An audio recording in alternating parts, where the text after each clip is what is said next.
नमस्कार, जय हिंद, जय भारत।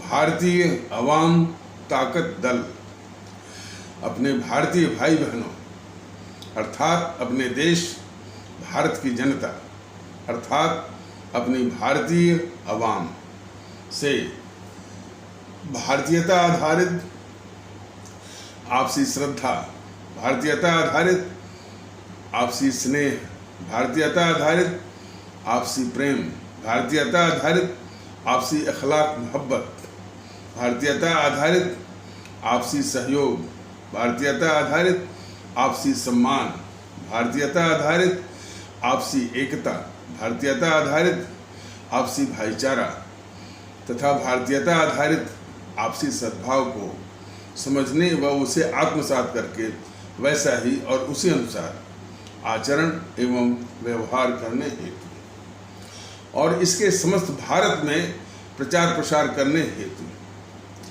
और इसकी अहमियत और महत्व को प्रत्येक देशवासी को समझाकर उसे अपनाते हुए वैसा ही और उसी अनुसार आचरण एवं व्यवहार करने हेतु और प्रत्येक देशवासी को अपना ही भारतीय भाई बहन मानकर, समझकर और अपनाकर उनके साथ वैसा ही और उसी अनुसार आचरण एवं व्यवहार करने हेतु सतत, सदैव और हमेशा अदब के साथ, आदर के साथ अर्ज करता है, विनती करता है। सर्वप्रथम हम सभी लोग जो एक बिहार की जो घटना है, हालांकि लोग उस बिहार की घटना को राष्ट्रीय परिदृश्य से जोड़ रहे हैं या जोड़ने की कोशिश कर रहे हैं, उस पर कुछ तबसरा या विचार विमर्श कर लिया जाए तो नीतीश कुमार जो कि मैं समझता हूं कि जब से वो राजनीति में उनका यानी पदार्पण हुआ है और जैसा कि लोग बताते हैं कि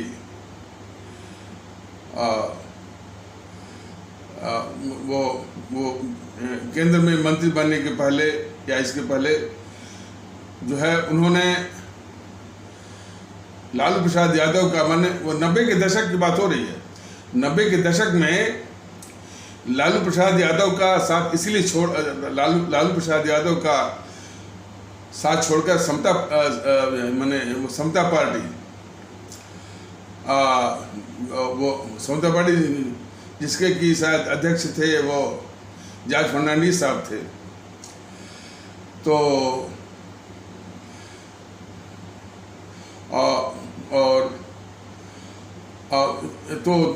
समता पार्टी करके इसी तरह का एक दल बनाया लालू प्रसाद यादव से अलग होकर के और लालू प्रसाद की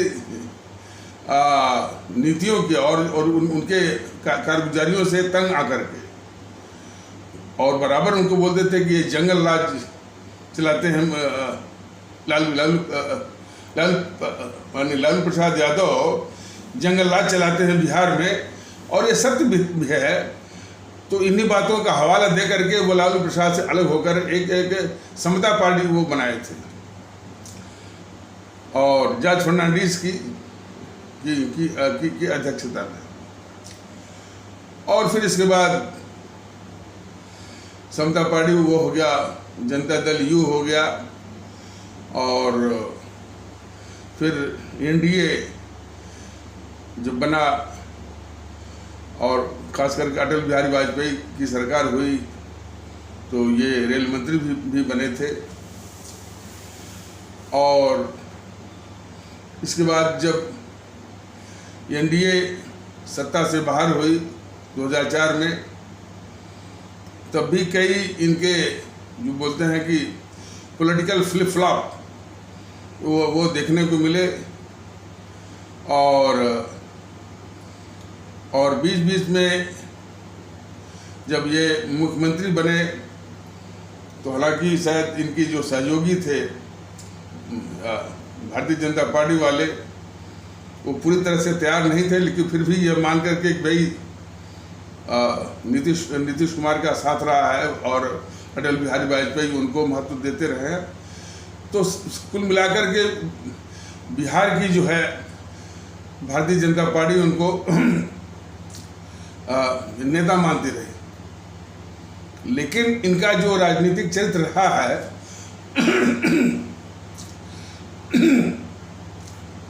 वो वर्स्ट काइंड ऑफ पॉलिटिकल अप्रोचनिज्म, या जिसको हिंदी में कहा जाए कि राजनीतिक अवसरवादिता का सबसे घिनौना रूप इनका रहा है।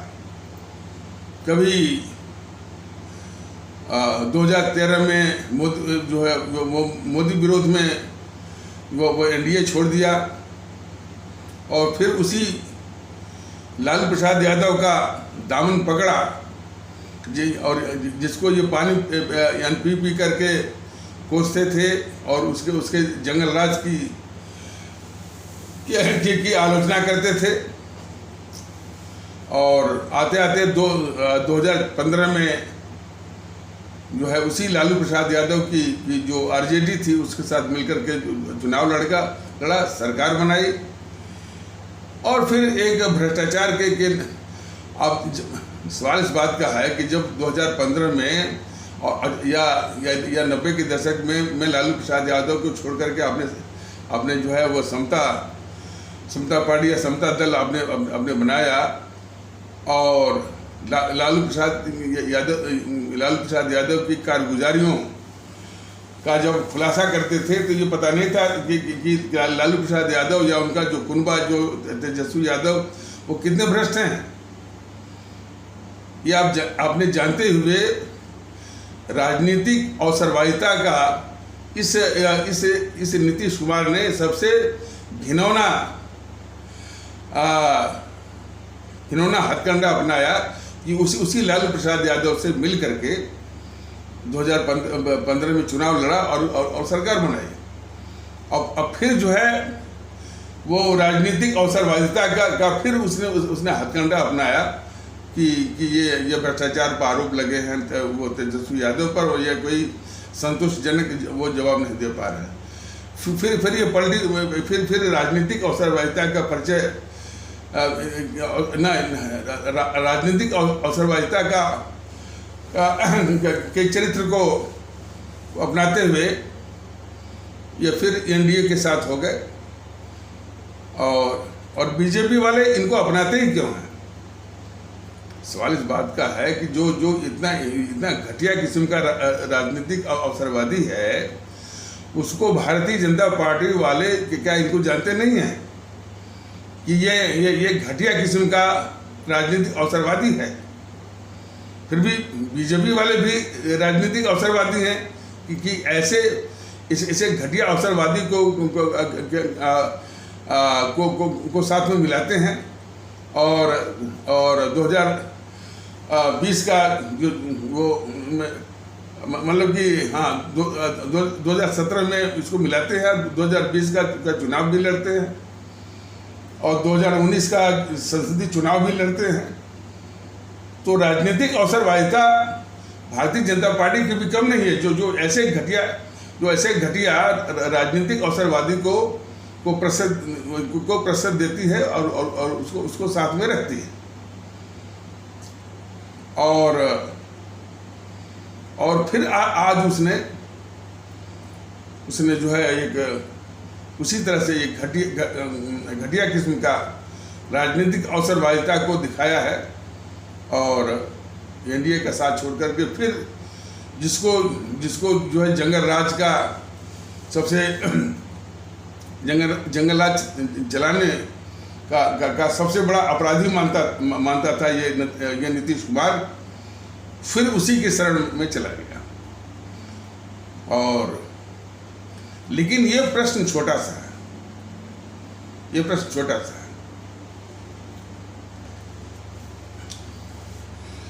इसके और भी चरित्र हैं। जिस जॉर्ज फर्नांडिस साहब के नेतृत्व में और 90 के दशक में लालू प्रसाद यादव से तंग आकर के जो है वो समता पार्टी बनाई, उसी जॉर्ज फर्नांडीज को, और वो जॉर्ज फर्नांडीज साहब जो है एक बड़े राष्ट्रभक्त किस्म के नेता थे, और खास करके हमारे परिवार के लोग जब भी उनको टीवी पर दिखा करते थे, उनकी स्वाभाविक प्रतिक्रिया होती थी कि भाई ये बहुत बड़ा देशभक्त है। अब बात सही भी है। वो वाजपेयी सरकार के ज़माने में जब वो रक्षा मंत्री हुए तो जॉर्ज फर्नांडीज साहब ने भारत के रक्षा मंत्री की हैसियत से पहली बार कहा, यानी मतलब कि वो भारत सरकार के पहले रक्षा मंत्री थे जिन्होंने कहा कि हमारा शत्रु पाकिस्तान नहीं बल्कि चीन है।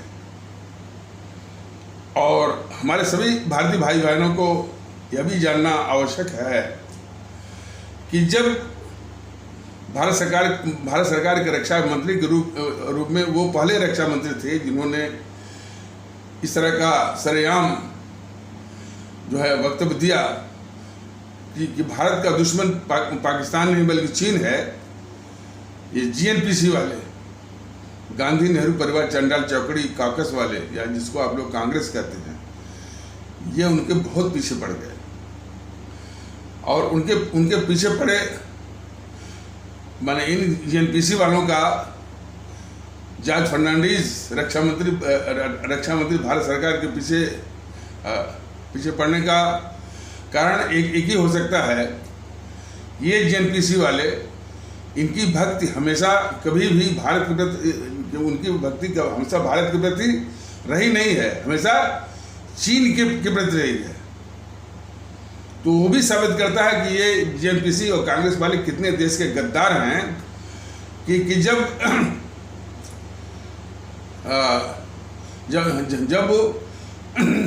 रक्षा मंत्री भारत सरकार जो पहली बार रक्षा मंत्री भारत सरकार के रूप में जॉर्ज फर्नांडीज साहब ने जब ये घोषणा की कि हमारा असली शत्रु जो है या दुश्मन नंबर 1 चीन है, न कि पाकिस्तान, तो ये जीएनपीसी वाले उसका विरोध कर रहे थे। तो वो भी दर्शाता है कि ये जीएनपीसी वाले की भक्ति जो है भारत के प्रति नहीं बल्कि चीन के प्रति है, और वो इस देश के कितने बड़े गद्दार हैं। तो ये रहा। और वो शायद पहले रक्षा मंत्री थे जो कि रक्षा मंत्री के रूप में वो सियाचिन भी गए, सियाचिन भी गए थे। सियाचिन जो ग्लेशियर है, जहाँ की गर्मियों में तापक्रम जो है ऋण 20 डिग्री सेल्सियस या -20 डिग्री सेल्सियस, और ठंडक के दिनों में -50 डिग्री सेल्सियस हो जाता है। तो सैनिकों का हौसला बढ़ाने के लिए वो खुद रक्षा मंत्री के रूप में सियाचिन ग्लेशियर पे गए थे, और वो पहले वो रक्षा मंत्री थे वो। और उनके ऊपर जो है फिर कांग्रेसियों ने अनाप शनाप आरोप लगाया, और अटल बिहारी वाजपेयी भी डर गए उनको। हालांकि वो एनडीए के कन्वीनर थे, संयोजक थे, तो मंत्री पद उनको छोड़ना पड़ा, और कई वर्षों तक शायद 2 साल तक वो यानी मंत्री पद से वंचित रहे। खैर, ये साजिश जो है ये इस देश की गद्दार जीएनपीसी उनके खिलाफ अब हमसे वो पीछे पड़ी रही, और उन बातों का में कोई आधार नहीं था। बाद में वो रक्षा मंत्री हुए। खैर, ये तो उनकी मान्यता थी, और इनका वर्णन जॉर्ज फर्नांडीज साहब का वर्णन जो है और जगहों पर भारतीय जनता दल ने इसी यूट्यूब के वीडियो के पैगाम के माध्यम से कहा हुआ है। ऐसे जॉर्ज फर्नांडीज एक महान हस्ती को इसी नीतीश कुमार ने उनके अंतिम समय में अपमानित करके वो दल से बाहर कर दिया। अपमानित किया इसी नीतीश कुमार ने। तो ये इसका चरित्र है, और इसके चरित्र को हमारे आदरणीय भारतीय भाई बहन और भी समझे, जातिवाद और घटिया किस्म के जातिवाद करने वाली ताकतें हैं। जैसे उत्तर प्रदेश में समाजवादी पार्टी, बहुजन समाज पार्टी और छोटे छोटे जो टुकड़ों में और भी छोटे टुकड़ों में, जैसे ओम प्रकाश राजभर, संजय निषाद, अनुप्रिया पटेल इत्यादि के, और बिहार में वो आरजेडी जो कि अनुयायी समीकरण बनाता है और इस तरह से वो माफिया राज करता है, गुंडागर्दी करता है कि वहाँ के जो ब्राह्मण कहे जाने वाले हमारे भारतीय भाई बहन हैं वो बिहार छोड़ करके दिल्ली में बसने को मजबूर होते हैं। तो जातिवाद का घिनौना रूप, सबसे घटिया रूप जो है ये सब अपनाते रहते हैं ये आरजेडी वाले, समाजवादी पार्टी वाले और इत्यादि वाले, जो कि अभी बताया गया है। लेकिन ये नीतीश कुमार वो जातिवाद जो इस मुल्क के लिए कितना बड़ा जहर है, हमारी भारतीय एकता का दुश्मन है और एक बहुत बड़ी समस्या है इस देश की, उसको ये नीतीश कुमार उचित ठहराता है और तर्क देता है कि जातिवाद तो एक हकीकत है। ये बेवकूफ नीतीश कुमार ये नहीं कहता है कि जातिवाद इस देश की सबसे बड़ी समस्या है, सबसे बड़ा जहर है, जिसके वकालत में तुम ऐसा बोल रहे हो। ये नीतीश कुमार, लोग कहते हैं कि भाई हमारे हिंदू सनातन तबके में जो जातिवाद है वो उसने तो विखंडित कर दिया पूरे समाज को, और हमारा जो इस्लाम आस्था वाला भारतीय भाई बहन उसमें जातिवाद का वो जहर नहीं फैला था। लेकिन हमारे इस्लाम आस्था वाले भारतीय भाई बहनों के तबकों में इसने फिर जो है वही जातिवाद का जहर फैलाया। वो पसमानदा मुसलमान और अफजल मुसलमान करके, तो सामाजिक रूप से, राजनीतिक रूप से ये कितना बड़ा अभिशाप है ये नीतीश कुमार हमारे विशेष करके बिहार के हमारे जो आदरणीय भारतीय भाई बहन उसको ठीक से समझें। तो जो अभी कहा गया था कि ये इस सब बातों का कि सत्यता जो ये लाई जा रही है या जो बताया जा रहा है, यह जो बड़ा सवाल है उसका एक छोटा भाग है। बड़ा सवाल ये है, यह घोर राजनीतिक अवसरवादी, या दूसरे शब्दों में, हालांकि वो हमको नहीं कहना चाहिए, वो मर्यादा के विरुद्ध है, लेकिन इसको जरूर कुछ हमारे भारतीय भाई बहन जरूर कहते होंगे कि राजनीति में जहां थूकता है कुछ समय बाद फिर उसी को चाटता है, फिर थूकता है फिर उसी को चाटता है। कुछ हमारे भारतीय भाई बहन अवश्य इसको बोलते होंगे, हमको भी बोलने में संकोच हो रहा है, लेकिन उसका चरित्र जो है इससे भी घटिया है। ऐसे नीतीश कुमार को जो वोट मिलता है सत्ता के लिए, वो बहुत ही बड़ा एक राष्ट्रीय कलंक है, राष्ट्रीय अपराध है। वो खास करके हमारे बिहार में रहने वाले आदरणीय भारतीय भाई बहन या बिहार के हमारे आदरणीय मतदातागण भारतीय भाई बहन, ये अपराध और ये कलंक उनसे हो रहा है। और खास करके बिहार और इसके बाद उत्तर प्रदेश के हमारे जो आदरणीय भारतीय भाई बहन हैं, भारतीयता के मर्म को समझें, भारतीयता के महत्व को समझें। सारी जो कृत्रिम दीवारों को तोड़ करके, जातिवाद हो, संप्रदायवाद हो और कोई वाद हो, तोड़ करके भारतीयता के माहौल में या भारतीयता का माहौल बनाए और भारतीयता के सूत्र में बंध करके एक हुई। ये आपके सामने कैसे कहते हैं? भारत का संविधान कहता है कि हम भारत के लोग हैं। हम न तो हिंदू हैं, न तो बिहारी हैं, न तो मुस्लिम हैं, न तो हम वो किसी जाति में हैं। जब हमारे देश का संविधान लागू हो गया 26 जनवरी 1950 को, उसने संविधान लागू होने के पहले जो भी हमारी पहचान रही जातियों के आधार पर, कि हम ठाकुर रहे, कुर्मी रहे, ब्राह्मण रहे, क्या क्या रहे, या हम जो है संप्रदाय के आधार पर हम हिंदू रहे, मुस्लिम रहे, इत्यादि रहे, सब कुछ संविधान ने समाप्त कर दिया। और उसने बस एक ही पहचान दी कि हम भारत के लोग हैं, हम भारतीय हैं, हम भारतीय नागरिक हैं। अब तक किसी ने नहीं कहा, कोई बात नहीं है, लेकिन इस महत्व को हमारे बिहार में रहने वाले भारतीय भाई बहन पहचाने और भारतीयता के माहौल में आना ही पड़ेगा हर हालत में।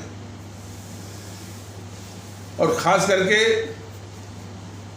जो हमारे अमर शहीद, हमारे परम आदरणीय राष्ट्र महानायक, राष्ट्रभक्त शिरोमणि नेताजी सुभाष चंद्र बोस, शहीद आजम भगत सिंह, अमर शहीद चंद्रशेखर आज़ाद, अमर शहीद अशफाकुल्ला, अमर शहीद खुदीराम बोस, जो कि उसी बिहार के मुजफ्फरपुर के थे वो, और अमर शहीद सुब्रमण्यम भारती तमिलनाडु के, अमर शहीद श्रीमती रानी लक्ष्मीबाई झांसी की, अमर शहीद श्रीमती रानी चंद्रिमा कर्नाटक की, और अमर शहीद श्रीमती रानी गडिलियो नागालैंड की, इत्यादि की कुर्बानी और शहादत, जिन्होंने इस मुल्क की आज़ादी, हमारी आपकी आज़ादी के लिए अपने प्राण सहित भारत माता की वेदी पर सर्वस्व न्यौछावर किया, और हंसते हंसते फांसी के फंदे को चूमा, हंसते हंसते प्राण दिए। ये उनकी कुर्बानी शहादत का पैगाम कहता है कि हम सभी भारतीय हैं, हम सभी भारतीय भाई बहन हैं। तो कम से कम उनके पैगाम का आदर करिए। और सारी जो कृत्रिम दीवारें हैं और जो जातिवाद का तांडव चल रहा है बिहार में और उत्तर प्रदेश में, उसको तोड़िए और भारतीयता का, अब भारतीय हैं एहसास करिए, वैसे बर्ताव करिए, और पूरी जो जाति के दीवार को क्रम्बल करके उसको ध्वस्त करके एक हुई। और जब आप एक होंगे तभी जाकर के नीतीश कुमार जैसे घटिया किस्म के अवसरवादियों का इलाज संभव हो पाएगा। तो बड़े सवाल की बात हो रही थी कि नीतीश कुमार जो इतना इस राजनीति के लिए, यानी भारतीय राजनीति के लिए इतना बड़ा अभिशाप है, इतना खतरनाक अभिशाप है, उसको हमारे बिहार के आदरणीय भारतीय भाई बहन, हमारे बिहार के आदरणीय मतदातागण भारतीय भाई बहन जब वोट दे करके उसको सत्ता में भेजते हैं या उसको मुख्यमंत्री बनाते हैं, यह सबसे बड़ा राष्ट्रीय अपराध है, सबसे बड़ा राष्ट्रीय कलंक है। तो भारतीय जनता दल अपने बिहार में रहने वाले आदरणीय भारतीय भाई बहनों से और आदरणीय मतदातागण भारतीय भाई बहनों से ये विनम्र विनती करना चाहता है कि ये नीतीश कुमार जैसे और लालू प्रसाद यादव जैसे, तेजस्वी जैसे और जैसे, और एक ही नहीं, एक वो है, हम पता नहीं क्या हिंदुस्तान आवाम मोर्चा कहता है, और भी हैं सब, जितने भी जातिवादी, और ये जातिवाद के आधार पर जो सत्ता हथियाते हैं वह इस देश के खतरनाक काले अंग्रेज हैं। इनसे देश को, हम सभी को मुक्ति चाहिए, आज़ादी चाहिए, निजात चाहिए, ये मन में ठानिए। एक होइए भारतीयता के आधार पर। और इस तरह के जो हमसे मतलब कि बिहार में रहने वाले हमारे आदरणीय भारतीय भाई बहन से जो राष्ट्रीय अपराध हो रहा है, राष्ट्रीय कलंक के रूप में, तो वो अपराध को बंद करना होगा और ऐसे काले अंग्रेजों से निजात पानी होगी। अब मतलब इनको एक वोट मिलना भी जो है वो राष्ट्रीय अपराध है। और राष्ट्रीय अपराध की बात जब कही जाती है, राष्ट्र की सर्वोच्चता हर एक भारतीय भाई बहन के लिए परम आवश्यक है। तो राष्ट्र की सर्वोच्चता को कोई भी भारतीय भाई बहन नकार नहीं सकता। देखिए, भारतीय जनता दल तो पूरे देश में भारतीयता के माहौल को लाने के लिए निरंतर कोशिश अभी फिलहाल YouTube के वीडियो के पैगाम के माध्यम से कर रहा है। लेकिन बीच में जो ये शक्तियाँ और शक्तियों के बीच में जो भारत विरोधी, देश विरोधी और भारतीय समाज विरोधी और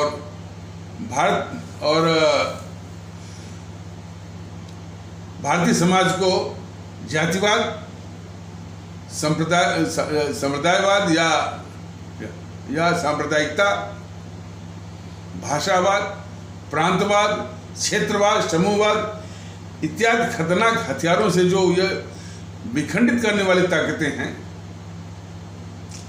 जब तक इनको नष्ट में नाबूद नहीं किया जाएगा, हमारे देश में भारतीयता आधारित एकता लाने में बहुत दिक्कतें आएंगी।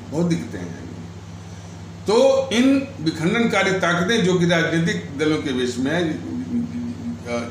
वो भी नीतीश कुमार जैसे, लालू प्रसाद यादव जैसे, समाजवादी पार्टी जैसे, DMK जैसे और शिवसेना जैसे, अकाली जैसे,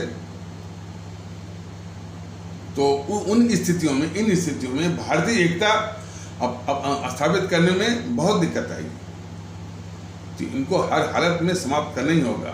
और समाप्त करने के लिए आपको कोई आंदोलन नहीं करना है, माने चर्चा वो चलानी है। होता क्या है कि भारतीय जनता दल का ये वीडियो जारी होता है,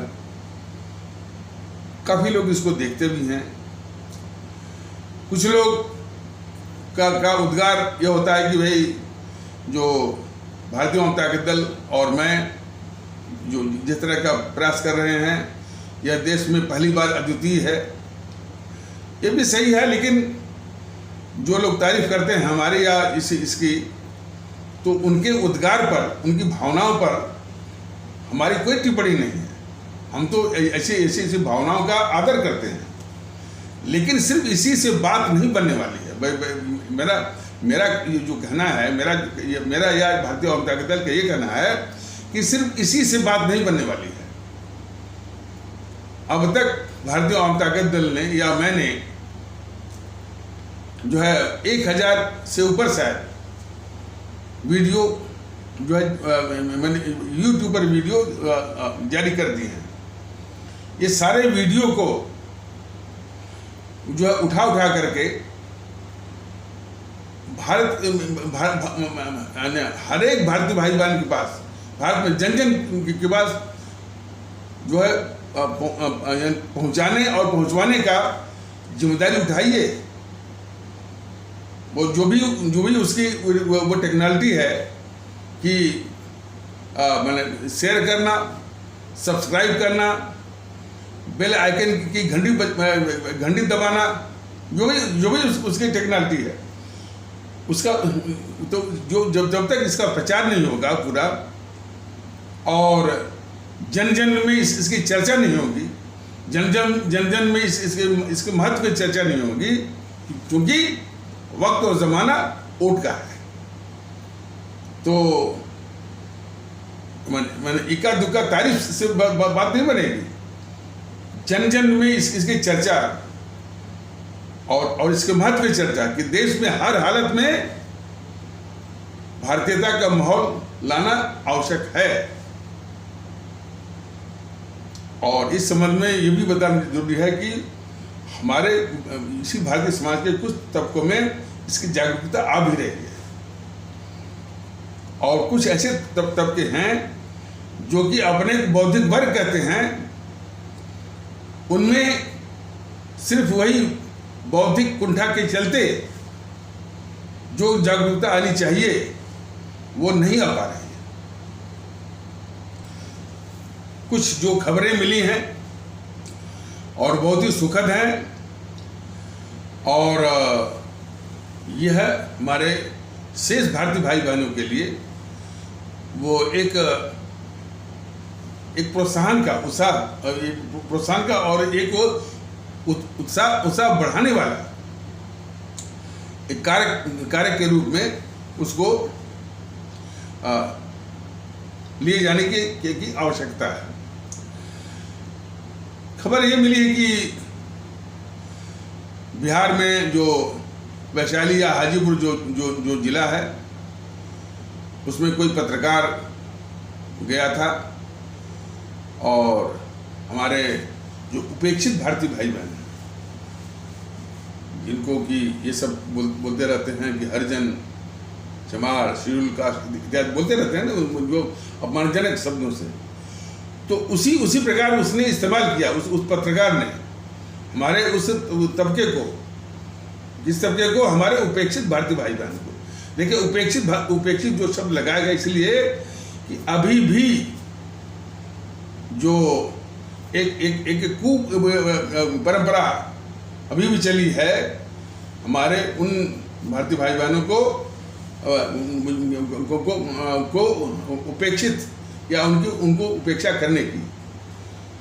तो उसी क्रम में उस पत्रकार ने उन्हीं अपमानजनक शब्दों का या चमार या शब्द का प्रयोग किया। तो एक भारतीय भाई अपने भारतीय भाई उसी तबके से वो काफ़ी क्रोधित हो गए और उन्होंने ऐसा वो एक लाठी लेकर के वो अपने क्रोध को दिखाने लगे, और उन्होंने बिल्कुल स्पष्ट रूप से कहा कि हमको भारतीय नहीं कह सकते। अब चूंकि भारतीय वामता का दल सिर्फ संसाधन के चलते ही अभी प्रत्येक भारतीय भाई बहनों के बीच में नहीं आ पा रहा है, लेकिन इसका यह भी मतलब नहीं है कि वो नहीं आएगा।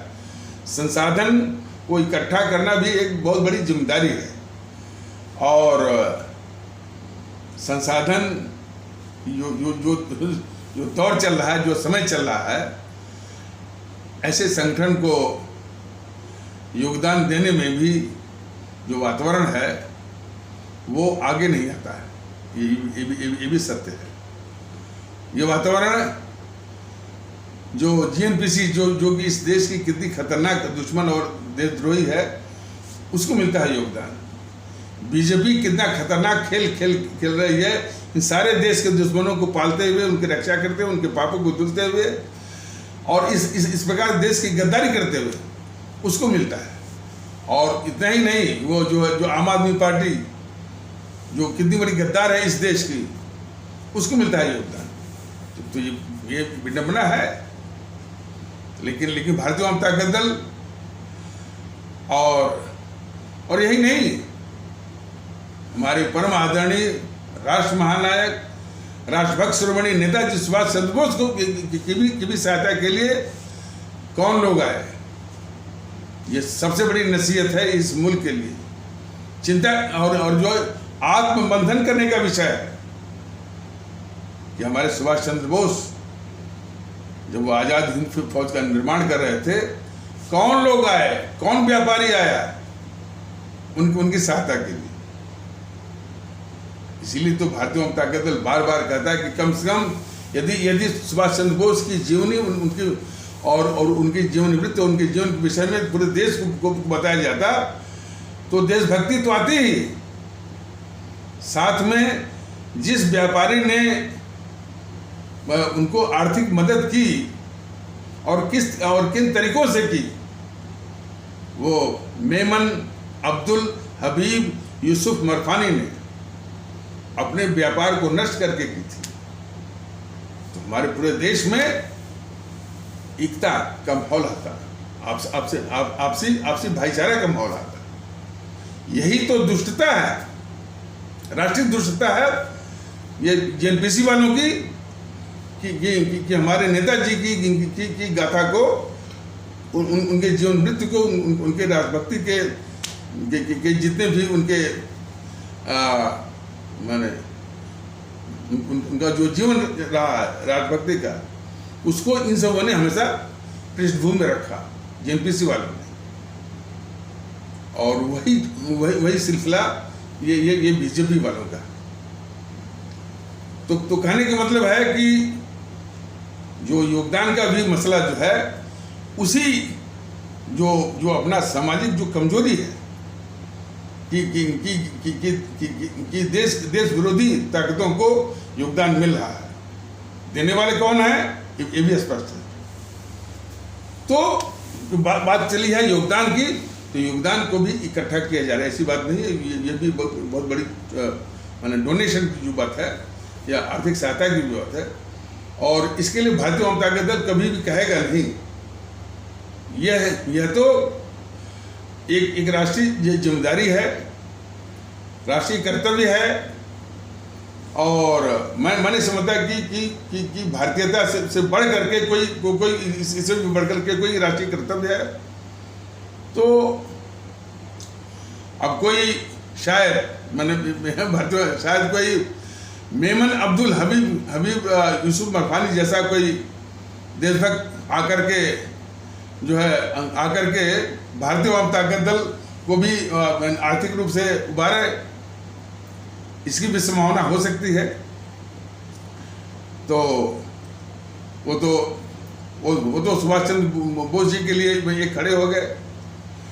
लेकिन हमारे देश में कितने मेमन अब्दुल हबीब यूसुफ मरफानी जैसे व्यापारी हैं जो कि देश के लिए अपने व्यापार को भी नष्ट करके वो जो है और आज़ाद हिंद फौज में शामिल होकर के ऐसा किया। तो अब उनकी मिसालों को कितने लोग जानते भी नहीं हैं, और जाने भी और जानेंगे भी कैसे। यानी सारे दरवाजे जो है वो बंद किए गए हैं। अरे सुभाष चंद्र बोस की पूरी जीवनी तो छोड़ दीजिए, उनकी मृत्यु के संबंध में जो फाइलें जो दाब करके बैठी थी जेएनपीसी 17 सालों से, ये मोदी महोदय बोले थे, गुजरात के जो मुख्यमंत्री थे, कि हम जो है हमको जब मौका आएगा तो हम उसको सार्वजनिक करेंगे। इन्होंने थोड़ा बहुत सार्वजनिक करके फिर ये मोदी महोदय झूठ बोलते रहे, और झूठ बोल रहे हैं अभी भी, कि हमने उन फाइलों को सार्वजनिक कर दिया। तो हम देश को नहीं कहेंगे इन दुष्टों ने हमारे सुभाष चंद्र बोस की मृत्यु कैसे हुई, उन सारे तथ्यों को दबाने में लगे हुए हैं। और हमारे सुभाष चंद्र बोस के माने जो उनके महान कार्य रहे हैं, जो उनकी देशभक्ति के कार्य रहे हैं, वो जनता में ये पहुंचाएंगे। ये नकली राष्ट्रवादी ये मोदी महोदय बस पराक्रम दिवस बस बोल दिया, और वो जो है इंडिया गेट में उनके नीचे 5-6 फीट का जो है उनका होलोग्राम जो है जो इंडिया गेट में जितने शहीद हुए थे, इंडिया गेट पर जो प्रथम विश्व युद्ध में जितने हमारे भारतीय सैनिक शहीद हुए थे उनको सलाम करते, वो तो ठीक है। लेकिन उसी में जॉर्ज पंचम भी है, तो उसको भी मोदी जी ने सुभाष चंद्र बोस से सलाम करवाया। तो ये तो इनकी गिरी हुई भावना है। हमारे तो ये इसका महत्व हमारे प्रत्येक देशवासी और प्रत्येक जो है वो भारतीय भाई बहनों को समझना पड़ेगा। तो बात चल रही थी कि ये भारतीय जनता दल अपने भारतीय भाई बहनों के बीच में आएगा और सामने से उनके मन में जो देश के प्रति भाव है, देशभक्ति का भाव है, उसको जगाएगा। और खास करके दिल्ली है, बिहार है, उत्तर प्रदेश है और भी जगह तमिलनाडु है, ये तो जरूर पूछेगा कि आपके लिए और जरूर पूछेगा आपके लिए देश का महत्व है कि नहीं है, देश की सर्वोच्चता का भाव है कि नहीं है। ये सारे मूलभूत सवाल पूछेगा। और आपके लिए जो हमारे देशवासी हैं, जो हमारी भारतीय आवाम है, उसका भी महत्व है कि नहीं है। और यदि उनको महत्व देना है तो और भारत के संविधान को कोई भी महत्व देना है, तो ये जितनी भी कृत्रिम दीवारें हैं जातिवाद की, ये दीवार भी है, जहर भी है, दोनों, संप्रदायवाद की, सांप्रदायिकता की, इसको हर हालत में तोड़ना पड़ेगा। ये पूछेगा। तो इन्हीं जो विकट परिस्थितियां हैं कि जातिवाद ग्रसे हुए है हमारा जो भारतीय समाज है बिहार में, हमारा जो भारतीय समाज उत्तर प्रदेश में है, तमिलनाडु में है और जगहों पर है, पश्चिम बंगाल में है, जातिवाद, प्रांतवाद, भाषावाद। तो इससे जो है जो इनके जकड़े होने के कारण जो है जो भारतीयता का माहौल आना चाहिए, उस रास्ते में काफ़ी वो रुकावटें आ रही हैं। और उन्हीं के चलते हमारे जो भारतीय भाई बहन हैं वो मानसिक गुलामी के शिकार हैं। और हमारे बिहार के यदि नीतीश कुमार का ये संदर्भ आता है तो हमारे बिहार के आदरणीय भारतीय भाई बहनों से, और जो कि मानसिक गुलामी के शिकार हैं, उसी के चलते ये पहचान नहीं पा रहे हैं कि ये नीतीश कुमार इस देश के लिए कितना खतरनाक है, इस भारतीय समाज के लिए वो कितना खतरनाक है, जो कि जातिवाद जैसे जहर को उचित ठहराता है, जो कि हमारे इस्लाम आस्था वाले भारतीय भाई बहनों में जातिवाद फैलाता है। और सबसे बड़ी बात है, और फिर जिन शब्दों को कहने में हमको जो है वो मर्यादा का उल्लंघन होता है, लेकिन यानी हमको तो महसूस होता है कि भाई इन शब्दों का इस्तेमाल न किया जाए, और जो शिष्टता है या जो मर्यादा है उसका उल्लंघन है। लेकिन इन समूह की करतूत, नीतीश कुमार जैसे लोगों की करतूत जो है उन शब्दों से और घटिया है। तो जैसा कि बताया गया था कि ये नीतीश कुमार राजनीतिक रूप से या राजनीति माने घटिया किस्म के राजनीतिक अवसरवादिता का प्रदर्शन करते हुए ये एक बार थूकता है, फिर कुछ समय बाद उसी को चाटता है, फिर थूकता है, फिर चाटता है। ये चरित्र है इसका।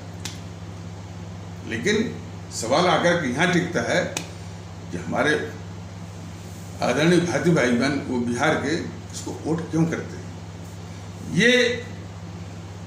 ये आत्ममंथन, यह इंट्रोस्पेक्शन, आत्मचिंतन हमारे आदरणीय भारतीय भाई बहन बिहार के उनको करना पड़ेगा। और नीतीश कुमार और आरजेडी इत्यादि घोर जातिवादी ताकतों को नष्ट में नाबूद करना होगा।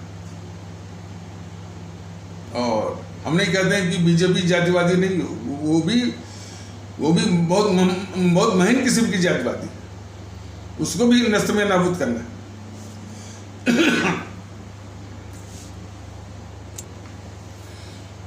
तो भारतीय जनता दल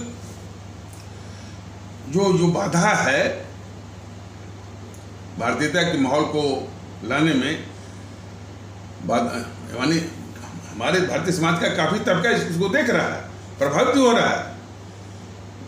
जैसा कि मैंने अभी बताया कि वो हमारे भारतीय समाज का वो तबका जिसको भारतीय अवाम ताकत दल उपेक्षित भारतीय भाई बहन से संबोधित करता है, उसमें जागरूकता आ रही है। अब लेकिन उसमें बाधा यह है कि अभी भी वो जो उपेक्षित भारतीय भाई बहनों का जो तबका है हमारे भारतीय समाज का, अभी भी मायावती का की जगरण है वहाँ, अभी भी वामन मिश्रम की जगरण है वहाँ।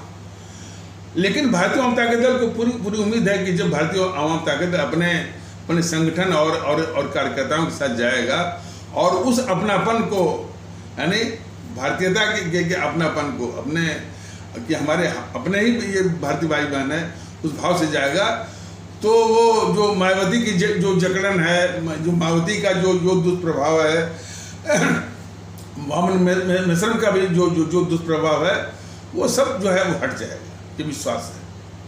लेकिन फिर भी जब तक हम उनके संपर्क में सीधे नहीं आ पाते हैं, आएंगे जरूर, तब तक जो है पूरे समाज में, यानी पूरे तबके में भारतीयता के माहौल को बढ़ाइए। और बड़ी सुखद बात है कि वो पत्रकार जो ही अपमानित करना चाहे या अपमानजनक शब्दों से जो है उनको संबोधित करना चाहे, तो वो क्रोधित हो गए और लाठी लेकर के अपने क्रोध को उन्होंने दर्शाया। तो और जगहों पर लेकिन एक दूसरा परिदृश्य है कि जितना भी ये मीडिया का प्रदर्शन होता है, उदाहरण के लिए जैसे ये प्रतीक त्रिवेदी है, 6 बजे के आसपास एक कार्यक्रम करता है भैया जी कहें। वैसे भैया जी कहें एक कक्का जी कहें करके वो धारावाहिक आता था टेलीविज़न पर, वो कौन था, ओमपुरी का, और वो धारावाहिक था और उसके डायरेक्टर थे बासु चैटर्जी। तो बहुत ही लोकप्रिय किस्म का धारावाहिक था कक्का जी कहीं। तो उसी के नकल करते हुए ये प्रतीक त्रिवेदी जो है न्यूज़ 18 इंडिया पर जो है भैया जी कहीं करके कार्यक्रम चलाता है। उस कार्यक्रम में भारतीय आवाम ताकत दल का एक भी ये चर्चा वो नहीं होने देता है कि भारतीय आवाम ताकत दल भी एक ऐसा दल है जो कि पूरे देश में लोगों को एक करना चाहता है,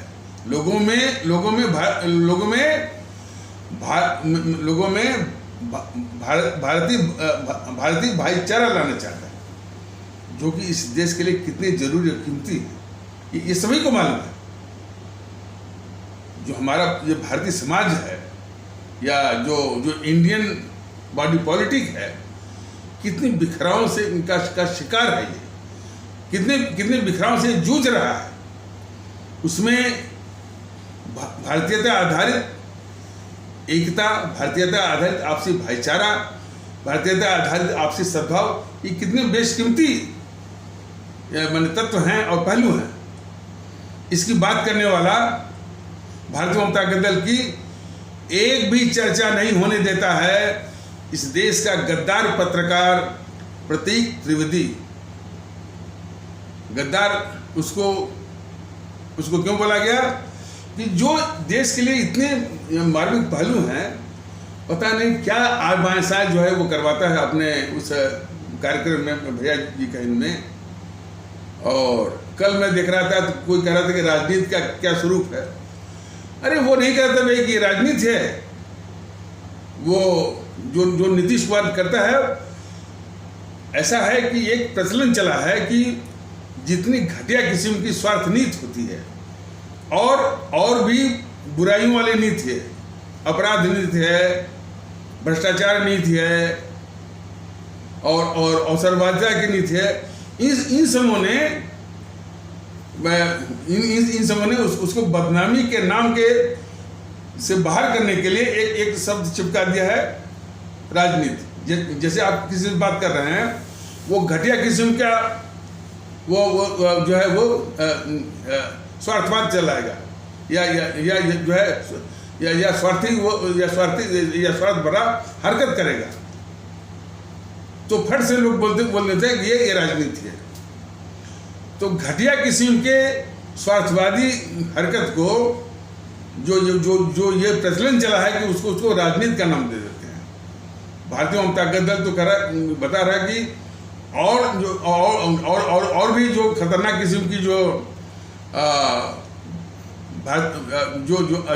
जो भारतीय समाज में बुराइयां हैं, माने तिकड़म, माने मैनिपुलेशन और अपराध, और इस तरह से और जो है भ्रष्टाचार, इस सब का जो है नाम इन सबों ने दिया है राजनीति। तो इससे भी काफी समस्या है। तो इन शब्दों से जो माहौल बना है, तो उसी में एक कह रहा है कि राजनीति का कौन सा रंग है, और एक कोई आंध्र प्रदेश का बोला था राजनीति का वही रंग है जो नोट का रंग है। लेकिन सीधे से नहीं कबूलते हैं कि देश में जो है एक जो है स्वस्थ वातावरण है, भारतीयता का वातावरण है। यह एक आदमी भी जो है उस प्रतीक त्रिवेदी के जो भैया जी कहीं का जो कार्यक्रम है, जो कि 6 बजे शाम को करता है, और ख़ास करके जो ये कन्नट प्लेस जो दिल्ली का है वहीं पर करता है, तो उस माहौल में न तो इसकी चर्चा करता है। देखिए कितना गद्दार किस्म का है, और ये निश्चित देखिए देश में गद्दारों की पहचान होना बहुत जरूरी है।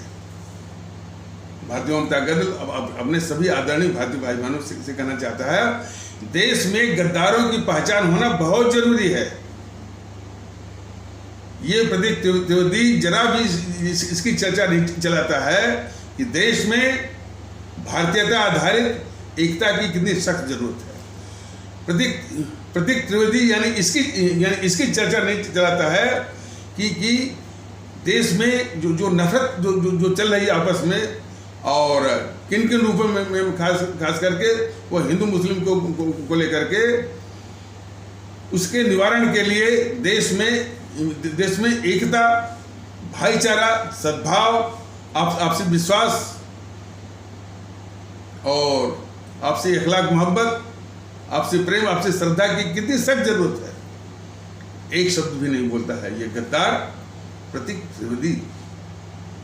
न तो इसकी चर्चा चलाता है, और एक आदमी भी नहीं बोलता है,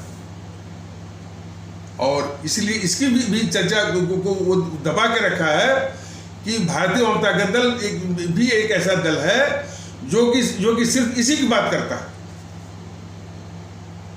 तो देश के इन गद्दारों की पहचान हमारे जो है भारतीय भाई बहन अच्छी तरीके से करें, और हमारे आदरणीय भारतीय भाई बहन इसको भी याद रखें, इसको भी न भूलें कि इसी न्यूज़ 18 इंडिया का वो गद्दार किशोर अजवानी, जो कन्हैया कुमार इतना घोर गद्दार था, जो सरेआम बोला था कि भारत तेरे टुकड़े होंगे और भारत की बर्बादी तक जंग जारी रहेगी, ये नारा लगवाया। उस कन्हैया कुमार से ये गद्दार किशोर अजवानी उसी न्यूज़ 18 इंडिया का उसने टॉक शो चलवाया। देखिए देश के खिलाफ जितनी भी गतिविधियां हैं उसके प्रति भारतीय जनता दल बराबर जो है वो सचेत करेगा, और इस देश में सारे गद्दारों को जो है वो चिन्हित करेगा, एयरमार्क करेगा। तो उसी में ये दो गद्दारों की बात मैं कह रहा हूँ। एक तो जो है वो किशोर अजवानी, और दूसरा ये प्रतीक त्रिवेदी। और ये चाहे तो मुकदमा करें ना, हम बताएंगे वहीं पर जो है जनता के बीच में। और कभी कभी मेरा मन भी करता है कि मैं जाकर के मैंने आकर के उसके वो प्रोग्राम में शामिल हूँ। और इसके पहले शायद भारतीय जनता दल का पदाधिकारी शायद इससे संपर्क किया था, इस प्रतीक त्रिवेदी से, ये हमारे YouTube वाले सर को भी बुलाओ। शायद ये नाम सुनते ही उनको हमारा नाम सुनते ही प्रतीक त्रिवेदी जैसे गद्दार पत्रकारों को सन्निपात डिलीरियम हो जाता है। अरे भाई उनको मत बुलाओ। सवाल इस बात का है कि ऐसे पत्रकार जो हमारे विचारों से जिनको सन्निपात हो जाता है, और कौन से विचार है, जिन विचारों का स्वागत हमारी आवाम कर रही है, जिन विचारों का स्वागत हमारे उपेक्षित भारतीय भाई बहनों के तबके का एक बहुत बड़ा हिस्सा कर रहा है, जिन विचारों का स्वागत हमारे इस्लाम आस्था वाले भारतीय भाई बहनों का एक बहुत बड़ा हिस्सा जो है इसका स्वागत करता है, इसको अपनाता है, उन विचारों और उन विचारों का प्रचार करने वाला मैं या मेरा नाम सुनते ही जिसको सन्निपात हो जाए, जिसको डिलीरियम हो जाए, जिसको हिस्टीरिया हो जाए, वो किस कदर का वो गद्दार है इस देश का। हमारे आदरणीय भारतीय भाई बहन जरा समझे। और इस तरह का जवाब जो है प्रतीक त्रिवेदी से मिल चुका है। और प्रतीक त्रिवेदी अकेले नहीं है, भारतीय जनता दल का वो पदाधिकारी कुछ अन्य पत्रकारों से भी संपर्क किया, उनसे भी इसी तरह का जवाब मिला है। तो कहने का मतलब मीडिया में, ये मीडिया जो चल रहा है उसमें जो है यानी देशभक्ति का, भारतीय एकता का, भारतीय भाईचारा की बात सुनने से उनको जो है सन्निपात होता है। तो हमारे आदरणीय भारतीय भाई में जरा इनको ठीक से पहचाने कि ये किस मानसिकता के हैं और किसके लिए काम कर रहे हैं, इतने खतरनाक। तो इसलिए देश में जितने गद्दार हैं उनकी पहचान करना जरूरी है, उनको चिन्हित करना बहुत जरूरी है। और हमारी आवाम मैंने इन पचड़ों से दूर सिर्फ इन ताकतों को नष्ट में नाबूद करे, जीएनपीसी को नष्ट में नाबूद करे ईवीएम मशीन पर, बीजेपी को नष्ट में नाबूद करे ईवीएम मशीन पर, ये इसकी जो पार्टी है, नीतीश की जो पार्टी जेडीयू को नष्ट में नाबूद करे ईवीएम मशीन पर, लालू प्रसाद यादव की जो पार्टी आरजेडी है उसको भी नष्ट में नाबूद करे। अपने आप जो है प्रतीक त्रिवेदी, कितने प्रतीक त्रिवेदी, कितने किशोर अडवाणी, अपने आप उनका इलाज हो जाएगा, इनका अता पता नहीं होगा। जब भारतीयता और देशभक्ति का माहौल आएगा तो किसी भी प्रतीक त्रिवेदी, किसी भी किशोर अडवाणी जैसे गद्दारों का अता पता भी नहीं चलेगा। इसलिए हमारे भारतीय भाई बहन, हमारे आदरणीय भारतीय अवाम इस बात के लिए बिल्कुल गंभीर हो कि इन ताकतों से इस मुल्क को निजात चाहिए, मुक्ति चाहिए, आज़ादी चाहिए, जो कि आपको करना है ईवीएम मशीन पर, उससे रंज मात्र भी कम नहीं। और इन बातों को देख करके जो ऐतिहासिक कारण हैं वो बार बार दिमाग में कौंध देते हैं। बताइए, हमारे शहीद आजम भगत सिंह ने कुर्बानी दी, फांसी पर चढ़ गए। हमारे चंद्रशेखर आज़ाद, अशफाक उल्लाह इत्यादि लोग जो है वो शहीद हो गए। इनका महत्व जो है हमारे बौद्धिक वर्ग में कितना असर किया, बल्कि बौद्धिक वर्ग हमेशा से गद्दार मोहनदास करमचंद गांधी, जो कि हमेशा जो है अंग्रेजी सरकार की मुखबिरी किया, दलाली किया और चमचागिरी किया, और अंग्रेजी सरकार के लिए जो है वो दामादों की तरह वो फायदा उठाता रहा। और वही हाल था जो उसका जो चेला था, इस देश का सर्वाधिक गद्दार जवाहरलाल नेहरू, इसी के जो है एक प्रदूषित वातावरण के शिकार रहे हमारे देश का अधिकांश बौद्धिक वर्ग कभी भी जो है मैं दिखावा के लिए सुभाष चंद्र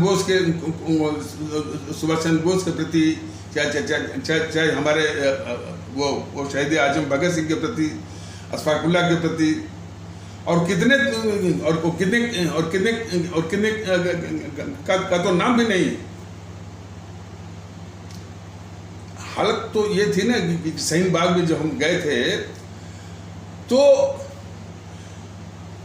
मैंने खुदा न खासे तरीकों से बस अशफाक उल्लाह जी के बस नाम, लेकिन अशफाक उल्लाह जी कहाँ के हैं, वो कैसे दिखते हैं, जरा भी इसका ज्ञान नहीं। बस नाम रट लिया और नाम जो है वो सुना दिया, लेकिन ये चाहत नहीं है कि अशफाक उल्लाह जी ने इस देश के लिए कैसे कुर्बानी दी, क्या संगठन बनाए, उनकी शक्ल क्या है।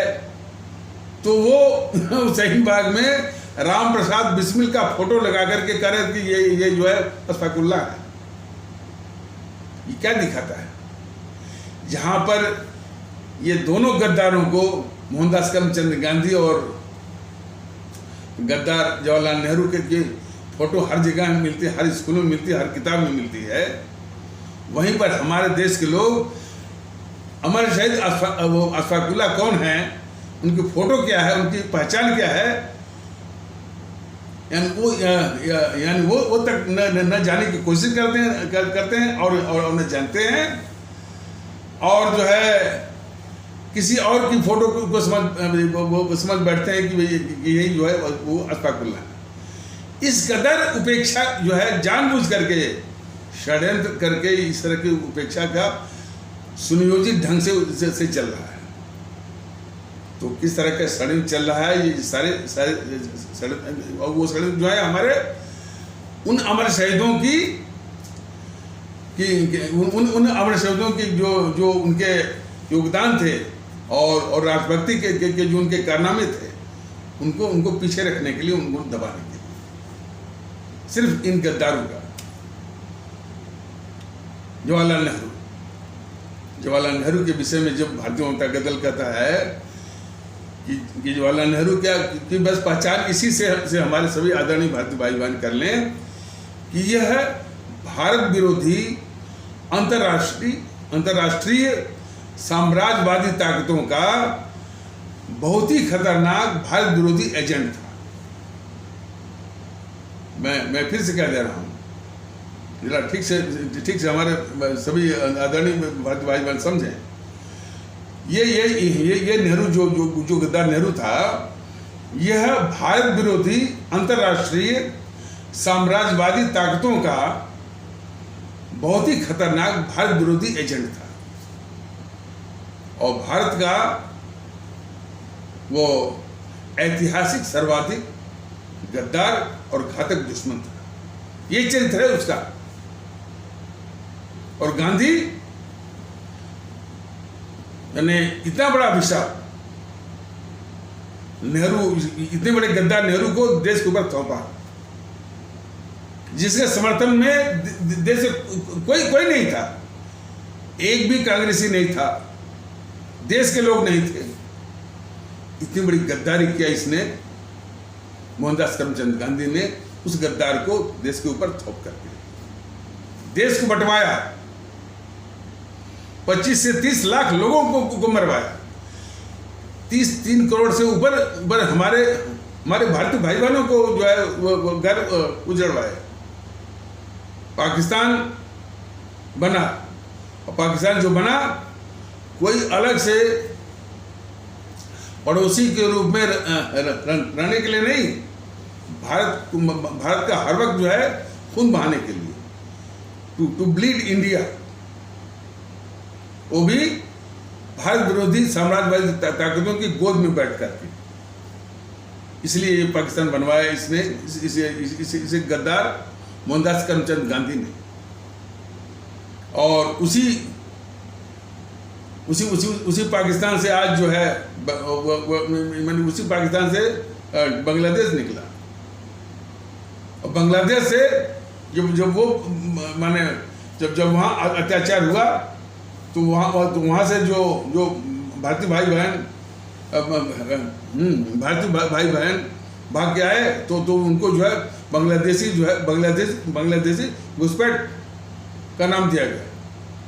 ये नहीं कहा गया कि भाई ये सारी जो है ये नेहरू और गांधी की गद्दारियों का दुष्परिणाम है, नतीजा है।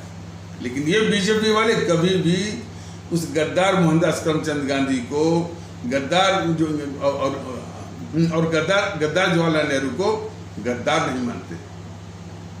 यही तो बीजेपी वालों की सबसे बड़ा जो है राष्ट्रद्रोह है। हमारे सभी आदरणीय भारतीय भाई बहन इस बीजेपी को भी अच्छी तरह पहचाने। आज जो मैं वो नीतीश कुमार के विषय में बता रहा हूँ, कुछ लोग बोलते हैं पलटू राम है, जो भी है, तो पलटू राम हो या ये घटिया किस्म का राजनीतिक अवसरवादी है, क्या इसको बीजेपी वाले नहीं जानते हैं? क्यों इसको बार बार अपनाते हैं? क्यों बीजेपी वाले इसको बार बार राजनीतिक अवसरवादिता का अपराध करने का मौका देते हैं? तो जब वो नीतीश कुमार बीजेपी के साथ हो तब कोई बात नहीं है। आज जब वो लात मार करके फिर वो जो है वो लालू प्रसाद यादव के साथ पहुंच गया तो तमाम भाषण जो है वो आने लगते हैं। रविशंकर प्रसाद ने जो प्रेस कॉन्फ्रेंस की, उनसे ये सवाल किया जाना चाहिए था कि महोदय, जब आपके पास नीतीश रहते हैं तब नीतीश कुमार में ये बुराई नहीं दिखती है। जब आपको लात मार करके वो चले जाते हैं और जहाँ उनको स्वार्थ दिखता है, और तब आपके ये इस किस्म के वो उद्गार आते हैं। तो आप भी भारतीय जनता पार्टी भी कम अवसरवादी नहीं है जो ऐसे अवसरवादियों को शरण देती रही है। हमारे आदरणीय भारतीय भाई बहनों, हमारी आदरणीय भारतीय अवाम ताकत दल और मैं बराबर इसी कोशिश में रहते हैं कि हम जब भी बात करें हम देश की बात करें, देश की समस्याओं के विषय में आपको अवगत कराएं, अवाम की समस्याओं के विषय में अवगत कराएं और अवाम की समस्याओं के का कैसे निदान हो सकता है उसकी बात करें। और हम बात कुछ काफ़ी हद तक करते रहते हैं, लेकिन फिर भी हमारा काफ़ी समय, हमारी काफ़ी ऊर्जा इन देश के गद्दारों के चरित्र को बताने में खर्च होता है। हम जैसे कि श्रीलंका की बात है, श्रीलंका में जो आर्थिक संकट आया, कोई कह रहा था कि वो जो बांग्लादेश में भी आने वाला है, उसमें भारत ने दिल खोल करके मदद किया और भी मदद का, जबकि विश्व में आर्थिक माने जो आर्थिक जो माने ढांचा है वो चरमरा रहा है। अमेरिका भी त्रस्त है, या जो चीन में भी चीन भी आर्थिक संकट से जूझ रहा है। उसी समय भारत जो है अपने पड़ोसियों की मदद कर रहा है। यह कितने गर्व की बात है। लेकिन उसी में ये देश के गद्दार कम्युनिस्ट वाले जो है हमेशा भारत के खिलाफ जो साजिश करते रहते हैं, चीन के इशारे पर जो है भारत के श्रीलंका में भारत के खिलाफ जो है माहौल बनाने में लगे हुए हैं। लेकिन जितनी बार भारतीय ताकत दल ये बता रहा है कि इस देश के कितने बड़े खतरनाक गद्दार हैं कम्युनिस्ट वाले, इनको पाल कौन रहा है? नकली राष्ट्रवादी मोदी जी। राष्ट्रभक्ति के नजरिए से आप देखें कि मोदी जी कितना खतरनाक देश विरोधी गतिविधि ये चला रहे हैं, सिर्फ वोट के लिए, सत्ता के लिए। इन खतरनाक देश विरोधी, चाहे वो वामदल हो, चाहे जीएनपीसी वाले हो, चाहे इनको हो, अरे नीतीश को ही ले लीजिए, इतना घटिया किस्म का अवसरवादी, राजनीतिक अवसरवादी को कभी सब चिपका लेते हैं, कभी वो इनको लात मार करके चला जाता है। जब चिपका लेंगे तो नीतीश में तो उस नीतीश कुमार में इन बीजेपी वालों को इन बीजेपी वालों को कोई दोष नहीं दिखता है। जब वो नीतीश वो नीतीश जो है अब जो कि राजनीतिक अवसरवादिता का एक पुतला है वो, और जहाँ भी उसको अपना फायदा और चारा दिखता है तो वहाँ वो चला जाता है। भले वो वहाँ पर थूका हुआ हो, फिर जाकर वो चाटता है वहाँ पर। तो जब इनको लात मार के करके चला जाता है तब इनको दर्द होता है, तब ये जो है रविशंकर प्रसाद जैसे लोग जो है प्रेस कॉन्फ्रेंस करते हैं। तो बीजेपी वाले भी वो भी एक बहुत घटिया किस्म के राजनीतिक अवसरवादी हैं, जो कि ये इतने घटिया किस्म के राजनीतिक अवसरवादी नीतीश कुमार को अपनाते रहते हैं।